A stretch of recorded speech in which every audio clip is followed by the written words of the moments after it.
بسم اللہ الرحمن الرحیم. آپ تمام میڈیا سے ریلیٹڈ افراد جو آج یہاں پہ موجود ہیں، آپ سب کا ہم تہہ دل سے یونیورسٹی کی مینجمنٹ کی طرف سے، میری طرف سے، نئی اجاز صاحب کی طرف سے، وکاس صاحب کی طرف سے ہم آپ سب کا شکریہ ادا کرتے ہیں کہ آپ ایک شارٹ نوٹس پہ ہماری آواز بننے، ہمیں اپنا پلیٹ فارم پرووائڈ کرنے یہاں پہ موجود ہیں. قصہ مختصر سے ہے جی. الحمدللہ ہم سب سے تو پہلے 2018 میں جب سے عمران خان صاحب تشریف لائے ہیں اور عمران خان صاحب ریاست مدینہ بنانے کی بھی بات کرتے ہیں، اور ہم ان کے ویژن سے متفق ہیں. پاکستان کو ڈیولپ ہونا چاہیے، پاکستان کو ایک اسلامی فلاحی ریاست بننا چاہیے، اور اس فلاحی ریاست کا پہلا وعدہ جو عمران خان صاحب نے پاکستان کے لوگوں کے ساتھ کیا وہ 50 لاکھ گھر کیا. ہم الحمدللہ بینگ اے پرائیویٹ ڈیولپر اس وقت راولپنڈی اسلام آباد کا سب سے بڑا پروجیکٹ مارکیٹ میں انٹروڈیوس کرا چکے ہوئے ہیں، جو کہ بلو برڈ سٹی کے نام سے ہے. الحمدللہ اس وقت آپ سے جو کاغذ شیئر کیے جا رہے ہیں اس میں ایک لسٹ لگی ہوئی ہے جو ہمارا رقبہ ہے، جو کہ شو کرتا ہے. الحمدللہ اس وقت ہم 75,000 کنال کی پرچیزنگ کر رہے ہیں. اس میں سے بہت ساری ہمارے نام منتقل ہو چکی ہوئی ہے اور باقی ان پروسیس ہے. And this would make it the biggest project in Rawalpindi Islamabad in Punjab. And ultimately اگر ہماری راہ میں جو روڑے اٹکائے جا رہے ہیں وہ نہ اٹکائے جائیں تو یہ پاکستان کا سب سے بڑا منصوبہ ہوگا انشاءاللہ، اور پاکستان کا سب سے سستا منصوبہ ہوگا. اور عمران خان صاحب کا جو ویژن تھا وہ اس بات پر منحصر تھا کہ پاکستان کے غریب عوام کے لیے کاسٹ ایفیشینٹ ہاؤسنگ پرووائڈ کی جائے. ہر بندے کو ہر طرح کا حق ہے کہ وہ اپنے گھر میں رہے.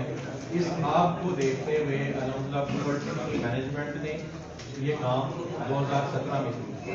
میں تھوڑا سا ذاتی اپنا بیک گراؤنڈ بیان کر دوں اور اپنے پارٹنرز کا بیک گراؤنڈ بیان کر دوں. میرا نام سعد نذیر ہے جی. I am اس وقت acting as chairman Blue Bird City and I am a graduate of National College of Arts اور I am an architect by profession اور پچھلے 22 سال سے کنسٹرکشن اینڈ ڈیولپمنٹ کی فیلڈ میں ہم کام کر رہے ہیں. مختلف لوگوں کو بھی سروس پرووائڈ کرتے رہے اور اللہ پاک نے مہربانی کی ہو اب سے 3-4 سال پہلے ہم نے اپنے پروجیکٹس کا آغاز کیا جسے اللہ نے بہت ذرائع الحمدللہ عطا کی. تو اس سے پریویس میری ایجوکیشن شعیب اسکول کی ہے اور کچھ عرصہ مجھے باہر بھی پڑھنے کا اتفاق ہوا. 2017 میں ہم نے یہ کام میرے پارٹنر بیٹھے ہیں چودھری نعیم اجاز صاحب، چودھری ندیم اجاز صاحب ان کے بڑے بھائی ہیں، وہ پارٹنر ہیں ہمارے اس پروجیکٹ میں، اور ہم مل کے یہ امپیریل گروپ آف کمپنیز اور two group of companies 2 companies کا کنسورشیم ہے، مل کے یہ پروجیکٹ راولپنڈی اسلام آباد میں کر رہے ہیں. چودھری ندیم اجاز صاحب وہاں کے لوکل ہیں اور ان کی یہ وراثتی رقبہ تھا انیشلی، اور اس کے بعد ہم نے اور مزید لینڈ پروکیورمنٹ شروع کی اور یہ اب ایک 70-75 ہزار کنال کا ہم نے اس وقت آپ سے ڈیٹا شیئر کیا ہے جو آن گراؤنڈ ہے، ریئلٹی ہے. اور میرے پاس یہاں پہ یہ ڈاکومنٹ سارے اویلیبل ہیں، یہاں لا کے رکھے ہیں. کوئی صاحب آپ میں سے دیکھنا چاہے اس میں تمام انتقالات، تمام بیانات یہ سب اویلیبل ہے یہاں پہ، یہ دیکھے جا سکتے ہیں. یہ ایک ریئلٹی ہے جو ڈینائی نہیں کی جا سکتی. پاکستان کا کوئی بھی ادارہ، کوئی بھی محکمہ چیک کرنا چاہے تو یہ ہمارے پاس ڈیٹا اور انفارمیشن اویلیبل ہے. آپ جو دکھ بھری داستان ہے وہ ہم آپ سے شیئر کریں کہ 2017 میں ہم نے RDA کو اپلائی کیا، راولپنڈی ڈیولپمنٹ اتھارٹی کو، اور ہمیں پہلی پلاننگ پرمیشن 427 کنال پہ دی گئی. اس کے بعد مزید رقبہ بڑھا کے ہمیں 1543 کنال پہ ایک پلاننگ پرمیشن پرووائڈ کی گئی. اور اس کے بعد بھی میں نے آپ کے ساتھ ڈاکومنٹ شیئر کیے ہیں. 10,918 کنال کا ہم نے مزید رقبہ وہاں پہ جمع کرایا جو کہ آج تک کی ڈیٹ تک وہاں انڈر پروسیس ہے. RDA کا اپنا ایک ایشو لوکل گورنمنٹ کے ساتھ چل رہا ہے. مئی 2019 میں لوکل گورنمنٹ ایکٹ پاس ہوا ہے جس کے تحت یہ اختیار ہاؤسنگ اسکیمس کو پاس کرنے کا اب ڈسٹرکٹ کونسل کے پاس چلا جانا ہے. اور اس میٹر پہ ہم ہائی کورٹ گئے ہوئے ہیں کہ خدارہ یہ گورنمنٹ ڈیسائیڈ کرے کہ ویدر ہاؤسنگ سوسائٹیز کی اپروول راولپنڈی ڈیولپمنٹ اتھارٹی نے کرنی ہے، یہ ٹاؤن میونسپل ایڈمنسٹریشن نے کرنی ہے، تو ہم اسے مزید اپنا کیس پروسیس کریں. بھارت اس دوران کی RDA نے ہماری 2 دفعہ پلاننگ پرمیشنز کینسل کی. ہم نے ہائی کورٹ سے رجوع کیا، ہائی کورٹ نے ان کو